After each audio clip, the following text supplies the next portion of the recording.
Hey, what's up, Internet? Following is a cautionary tale of using the Getaround platform. I'm not making this for likes or subscribes or clearly even good production values. I'm just sharing my headache of an experience with Getaround in hopes that others will avoid the same pain. So first off, what is Getaround? Getaround is a car sharing platform. Just think Airbnb, but for cars. You start by doing a brief remote inspection using your phone. This is $50. It's supposed to ensure the car is safe to drive. It's not thorough enough to do that, but that's all you have to do. Next up, you'll install a tracker in your car. This is for tracking where and for how long your renters drive the car. That makes sense. But it also tracks everywhere you drive, so you can say goodbye to your privacy. Additionally, the tracker is very hard on the battery. So if you leave your car idle for more than a few days, it may kill your battery entirely. Best way around this is to use a maintenance charger, or in some cases even disconnect the battery if the car is going to sit idle for a week or two. This is $100. Next up, you'll list your car on the platform, photos and a description, and any particular rules like no pets or no smoking, and you're good to go. Now, any renter who's been vetted by the Getaround platform, it's not clear how solid their vetting is, considering some of the yahoos that have rented my car, but once you get that set up, anyone can rent your car when you list it as available. This is handled entirely via an app, locking and unlocking the car. They'll retrieve the key and they're off to the races. For the most part, this works pretty well. The app is kind of glitchy, but it works reasonably well. Here are a few things you need to know. First of all, someone will probably smoke in your car sooner or later.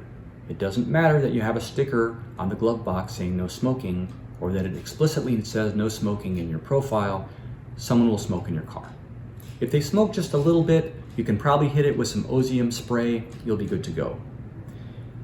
If they have a weekend road trip smoke festival where they smoke every substance known to humankind in your car, it will come back reeking. So now you have to have it detailed. Here's where you start to lose money on Getaround. Getaround will reimburse you up to $300 for getting rid of smoke odor, but a proper detailing can cost more than $500. This includes changing the cabin filter because the filter loads up with all that nastiness, and if you clean the whole car and leave the filter alone, you're just recirculating that nastiness into the car. So now you have lost money on that rental. Next up, sooner or later someone may trash your car. Why someone would do this to a private car owner, I don't know, but they will. Same process, take it to the detailer, get it cleaned, and hope that you'll be reimbursed the full cost of this. You're going to carry these expenses up front, and Getaround may reimburse you later. Next up, Getaround is not liable for theft of personal items in your car.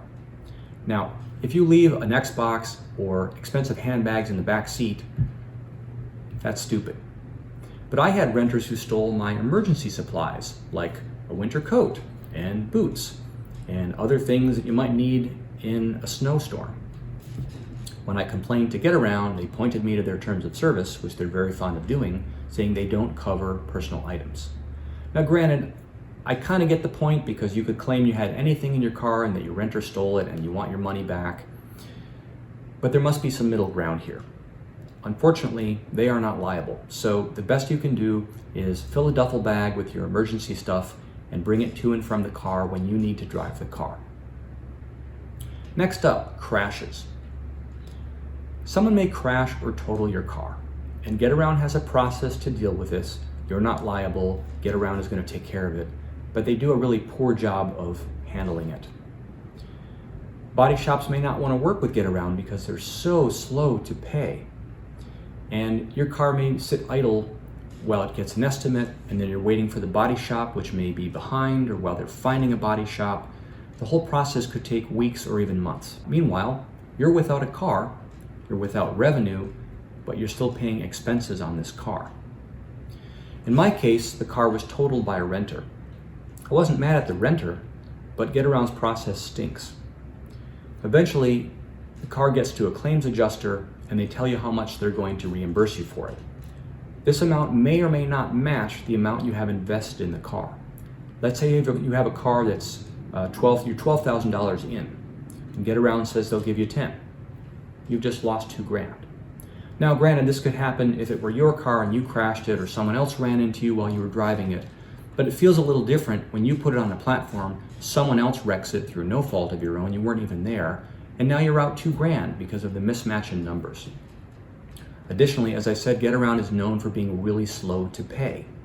So you may be waiting weeks or months to get paid back. Meanwhile, no car, no income from the car. You might need a car in the meantime. I suppose you can always grab one from Getaround. Next up, customer service. Getaround has outsourced its customer service abroad. The folks I've spoken with and dealt with are kind, helpful, and polite. They also have no decision-making authority, and most of what they do is take you through Getaround's processes and point you back to the terms of service whenever you have a problem.